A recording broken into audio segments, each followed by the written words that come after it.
President Trump has signed an executive order to allow children to stay with parents caught crossing the border illegally, moving to stop the family separations that have triggered a national outcry and political crisis for Republicans.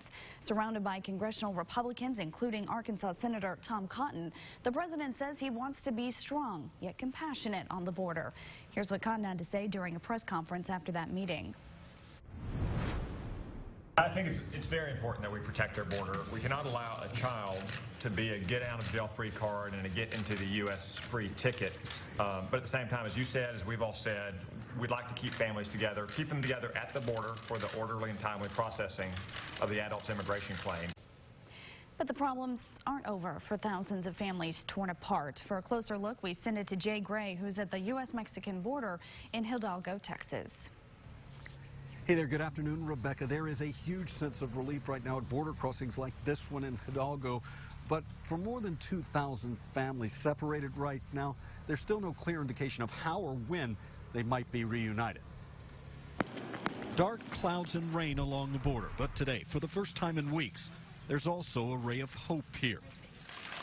President Trump reversing his zero-tolerance immigration policy with an executive order that will stop agents from separating children and parents detained at the border. It's about keeping families together while at the same time being sure that we have a very powerful, very strong border. U.S. Customs and Border Protection officials say 2,235 families have been apprehended at the border since the beginning of May, leaving nearly 2,340 children designated as unaccompanied. Images of crying children in what many called cages sparking outrage. Protests and a change of course by the White House. I think it's the right step, and I'm grateful that they have reconsidered and retreated from the policy.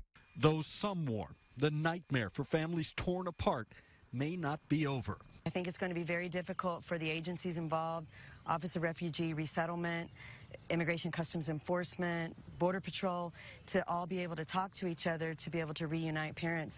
Though most are now celebrating the opportunity to bring these desperate families back together again. Now, to give you an idea of just how far apart some of these families are, some of the children separated from their parents here have been flown to shelters in the Dallas area. That's more than 500 miles away. In Hidalgo, Texas, Jay Gray, KARK 4 News. Rebecca, back to you now.